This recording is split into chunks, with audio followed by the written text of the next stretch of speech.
సీతపల్లి అనే ఊరిలో గ్రామ పెద్దని ఎంచుకునే హడావిడిలో ఉన్నారు ఆ గ్రామ ప్రజలు.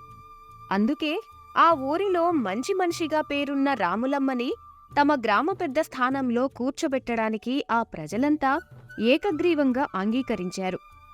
అలా గ్రామ పెద్ద బాధ్యతలు తీసుకున్న రాములమ్మ తన మీద నమ్మకం పెట్టుకున్న ప్రజలందరితో, చాలా సంతోషం.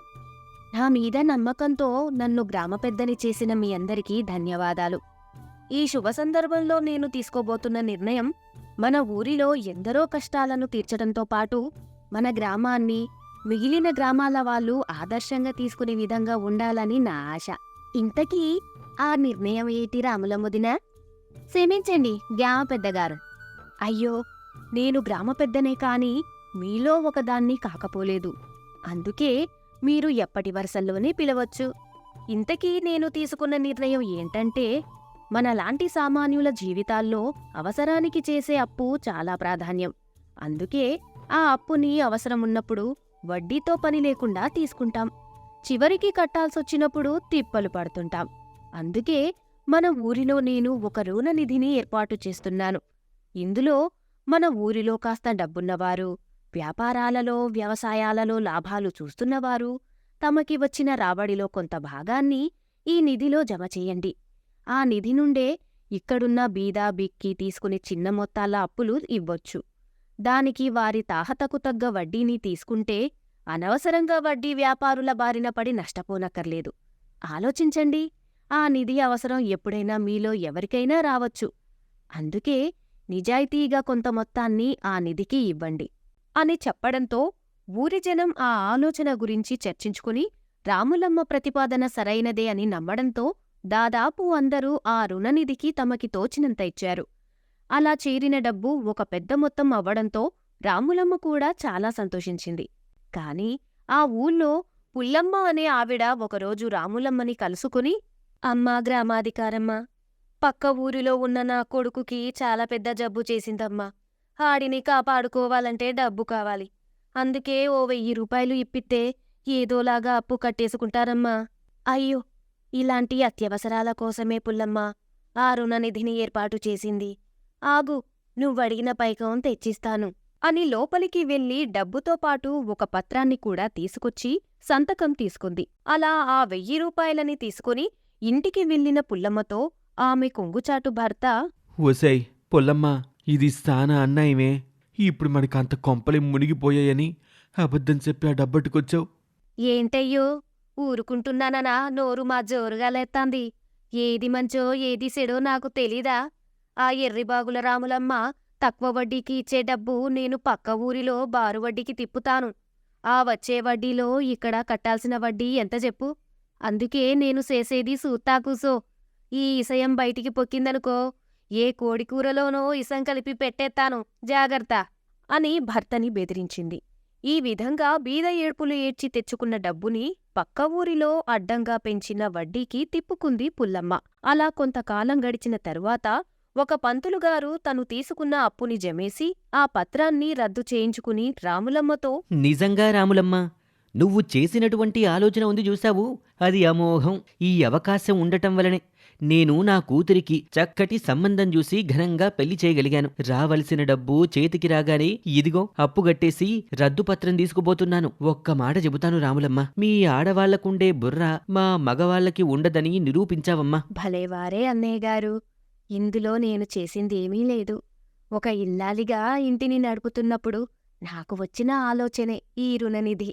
దీనివల్ల మీ కూతురికి పెళ్ళై ఆనందంగా కాపురం చేసుకుంటుంటే అంతకన్నా ఏం కావాలి చెప్పండి అని అందో లేదో పుల్లమ్మ మళ్ళీ లబోదిబోమని ఏడ్చుకుంటూ వచ్చి, అమ్మా రాములమ్మ, నువ్వే నా బిడ్డని కాపాడాలమ్మా. ఏమిటి పుల్లమ్మా, ఏమైందేమిటి? ఆ శోఖండాలాపి విషయమేంటో వివరంగా మన రాములమ్మకి చెప్పు. నా కొడుకు ఆరోగ్యం శానా పాడైపోయిందమ్మా. ఆడి ఐద్యానికి 3.5 ఏళ్ళు కావాలమ్మా. అయ్యో, చక్కటి పిల్లాడేవాడు. రాములమ్మ, పాపం పుల్లమ్మకి నువ్వే సహాయపడాలి. తప్పకుండా అన్నయ్యగారు. సరేనమ్మా, మొన్న తీసుకున్న 1000 రూపాయల కన్నా తక్కువ వడ్డీకి ఇప్పుడు డబ్బులిస్తాను. ఎప్పటిలాగా సమయానికి వడ్డీ మాత్రం కట్టేయాలి. ఇలాంటి సమయంలో లెక్కలు మాట్లాడకూడదని తెలుసు, కానీ ఊరి సొమ్ము కనుక గుర్తు చేయక తప్పటం లేదు. తప్పకుండానమ్మా.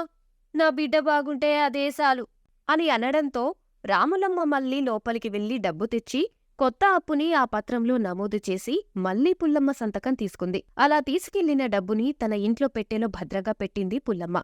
ఆ రాత్రికి బాగా పొద్దుపోయాక బయల్దేరి పక్క ఊరుకు వెళ్లి అక్కడ తన స్నేహితురాలి ఇంట్లో పడుకుని తెల్లారి లేచాక, ఇదిగోనే సరసు, నువ్వడిగినా 3.5 ఏళ్లు తెచ్చానే. కానీ ఇది మా ఆయన స్నేహితుడి దగ్గర 5 రూపాయల వడ్డీకి తెచ్చాం. పర్వాలేదే. మా వియ్యపురాలు రాచపుండు వ్యాధితో బాధపడుతుంది. ఆమెను కేరళనాడు తీసుకుపోయి చక్కటి ప్రకృతి వైద్యం చేయించడానికేనే ఈ డబ్బు.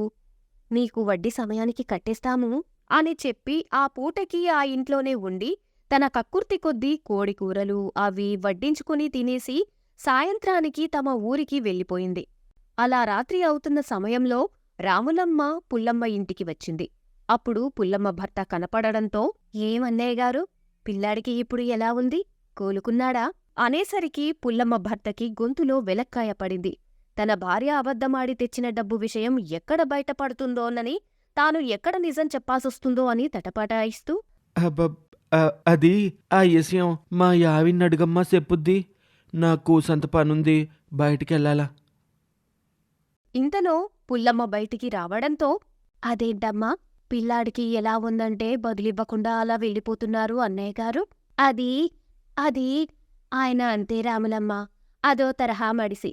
ఆయనకేదీ గుర్తుండవు, మతిమరుపు మడిసి.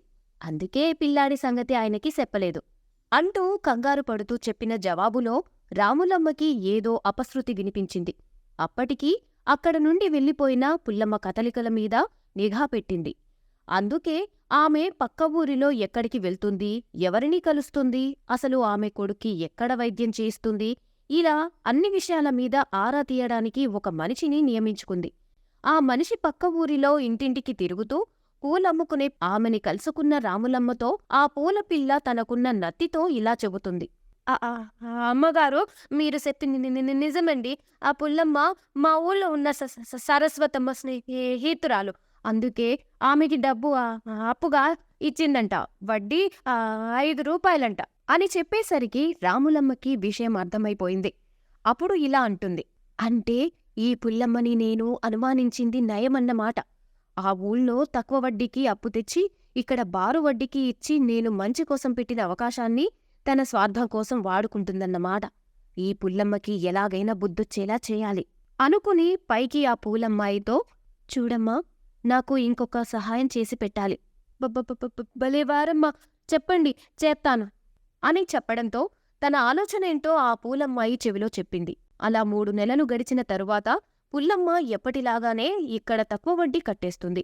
అసలు కూడా కొద్ది కొద్దిగా జమేస్తుంది. కాని ఆ నెల తనకు తన స్నేహితురాలు ఇవ్వాల్సిన వడ్డీ డబ్బులు పంపకపోవడంతో అడగాలని ఆ ఊరికి వెళ్ళింది. ఏటే సరస్వతి, ఈ నెల వడ్డీ డబ్బులు పంపలేదేటే? ఇంకా వడ్డీ ఏంటే? నీ అప్పు మొత్తం తీర్చేశాను కదా, మళ్ళీ వడ్డీ అంటావేంటి? ఏంటే సరసు, హాస్యకాలాడుతున్నావా? నా అప్పు తీర్చటమేటి? ఇంకా సగం కూడా తీరలేదు. నీ ముఖం, తీర్చకపోవడమేంటి? నీ అప్పు తీరిపోయిందని నువ్వు పత్రం కూడా ఇచ్చావు కదే, ఉండు, ఆ పత్రం తీసుకొస్తాను అని చెప్పి లోపలికెళ్ళి పుల్లమ్మ రాసిచ్చినట్టు అప్పు తీరిపోయిందని చెప్పే పత్రం తెచ్చి చూపించింది. అందులో పుల్లమ్మ సంతకమే ఉంది. ఇది మోసం, ఇది నేను ఇచ్చిన పత్రం కాదు. కాకపోవడమేంటే? అందులో ఉన్న సంతకం నీదే కదా. సంతకం నాదే కాని ఆ సంతకం నేనెట్లేదు. మర్యాదగా నా డబ్బు నాకు పూర్తిగా తీర్సేయ్, లేదంటే నీ ఈసయాన్ని పెద్ద మనసుల్లో ఎడతాను. సరే, అలాగే కాని పద, మా ఊరి పెద్ద మనుషుల దగ్గరే తెలుసుకుందాం అని ఆ స్నేహితురాలిద్దరూ సమస్యని ఆ ఊరి పెద్ద మనిషి ముందుకి తీసుకెళ్లారు. అతను ఉభయుల వాదనలు విన్నాక, చూడమ్మా, నువ్వేమో ఈ అమ్మ ఇంకా అప్పు కట్టలేదంటావు, ఆయమ్మేమో అప్పు కట్టేశాను అని రద్దుపత్రం చూపిస్తాది. అందులో ఉన్న సంతకం నీదే అంటావు నువ్వు. మళ్ళీ ఆ సంతకం పెట్టింది మాత్రం నేను కాదంటావు. ఏందమ్మా ఈ తెరకాసు? సరే, అసలు ఆ సరస్వతమ్మకిచ్చిన డబ్బు నీకెక్కడిది చెప్పు. అయన్నీ మీకెందుకండి? ఎక్కడిదైతే ఏటి, నాకు రావాల్సిన డబ్బు ఇప్పించండి. ఇది మరీ బాగుందమ్మో, డబ్బేడదంటే చెప్పవు, అప్పు మాత్రం ఇప్పించమంటావా? ఈ అవ్వారం ఇట్టా తాలదు గాని మీ ఊరి పెద్ద దిక్కుని పిలిపిస్తాను, అప్పుడే ఈ విషయం తేలుద్ది. మా ఊరి పెద్ద ఆవిడెందుకు మధ్యలో? అది ఆ అమ్మ వచ్చాక చెప్తాలే. అని రాములమ్మని ఆ పంచాయతీకి పిలిపించాడు. అక్కడికి వచ్చిన రాములమ్మతో, ఏమ్మా ఈ అమ్మి మీకు తెలుసా? ఆ మా ఊరేనండి, పుల్లమ్మ అని. ఏమైందండి? నన్నెందుకు పిలిపించారు? అదేట్లేదమ్మా, మీ ఊరి అమ్మి మా ఊరు ఆయమ్మకి అప్పిచ్చినాదంట బారు వడ్డీకి. కొన్నాళ్ళకి ఆయమ్మ అప్పు మొత్తం కట్టేశాను, ఇదిగో రద్దుపత్రం అని చూపిస్తాంది. ఇందులో ఉన్న సంతకము ఈ అమ్మిదేనంట, కానీ పెట్టింది ఈమె కాదంట. ఏంటి పుల్లమ్మ, వాళ్ళు చెప్పేది నిజమేనా? అయినా కొడుకు అనారోగ్యానికి డబ్బులేని దానివి నీకు అప్పు ఇచ్చేంత డబ్బు ఎక్కడిది? అది అది నేను చెప్పనా? మా అందరినీ మోసం చేసి నా దగ్గర అబద్ధం చెప్పి తెచ్చిన డబ్బు ఇక్కడ మూడింతల వడ్డీకి ఇచ్చి నేను ఊరి జనం మంచి కోసం చేసిన ఆలోచనని నీ స్వార్థానికి వాడుకున్నావా? అంతేనా? ఈ విషయం నాకెలా తెలుసా అనుకుంటున్నావా? అసలు ఈ నాటకాన్ని ఇక్కడి వరకు తెచ్చిందే నేను. నీ సంతకాన్ని నేనే పెట్టాను. అనేసరికి పుల్లమ్మ నీళ్లు నములుతూ నుంచుంది. ఆమెకు చెమటలు పడుతున్నాయి. అప్పుడు, చూడండి పెద్దమనిషిగారు, ఇలాంటి ఇబ్బందులు నా ప్రజలు పడకూడదనే నేను రుణనిధి అని ఒకటి ఏర్పాటు చేశాను. అందులో మా ఊరి వారందరూ కొంత కొంతగా ఇచ్చిన డబ్బు ఉంది. ఆ డబ్బుని మా ఊళ్ళో ఉన్న బీదాబీకి అవసరాలకి అతి తక్కువ వడ్డీకి అప్పుగా ఇచ్చి వారికి భారం లేనప్పుడు తీర్చమనటం దాని వెనుక ఉద్దేశం. అందుకే మీరు కూడా మీ ఊరిలో ఇలాంటి ఏర్పాటు చేస్తే అలాంటి అవసరం ఉన్నవారికి ఉపయోగపడుతుంది. ఇలాంటి స్వార్థపరులకి అడ్డగోలుగా దోచుకునే అవకాశం దొరకదు. చాలా మంచి ఆలోచన చేశావమ్మా. మా ఊళ్ళోనూ మేం కూడా అట్టానే చేస్తాం ఈ పట్టు నుంచి. అని చెప్పి ఆ పంచాయతీలో పుల్లమ్మ తప్పుకి గడ్డిపెట్టి ఆమెను పంపేశారు. తిరిగి తన ఊరి రచ్చబండ దగ్గర దోషిగా పుల్లమ్మని నుంచోపెట్టిన రాములమ్మ ఊరందరి ముందు మనం మంచి ఆలోచనతో చేసిన సంకల్పాన్ని తన స్వార్థానికి వాడుకుని చక్కటి అవకాశాన్ని దుర్వినియోగం చేసుకున్న ఈ పుల్లమ్మకి ఇకపై మన ఊరి రుణనిధి నుండి ఒక్క పైస కూడా ఇవ్వను. అంతేకాదు, ఇన్నాళ్ళు మన సొమ్ముతో తను పొందిన లాభానికి మూడింతలు వేసి జరిమానాగా మన పంచాయతీకి కట్టాలని నేను శాసిస్తున్నాను అని చెప్పి వెళ్ళిపోయింది. అప్పుడు, ఇప్పుడు నీకు బుద్ధొచ్చిందేంటే? నేను చెప్తానే ఉన్నాను తప్పు చేయి మాకే అని. ఇప్పుడు నా అన్నంలో ఇసం కలపటం కాదు, నువ్వే ఇంత ఇసం కలుపుకొని తింటావో, ఈ అవమానం బొరలో ఎట్టుకొని బుద్ధిగా బతుకుతావో నువ్వే తెలుసుకో అని భార్యకి గడ్డి పెట్టాడు. ఆ విధంగా ఆర్థిక ఇబ్బందుల కోసం ఒక తెలివైన ఊరి పెద్ద ఇచ్చిన అవకాశాన్ని దుర్వినియోగం చేసుకుని బుద్ధి తెచ్చుకుంది పుల్లమ్మ.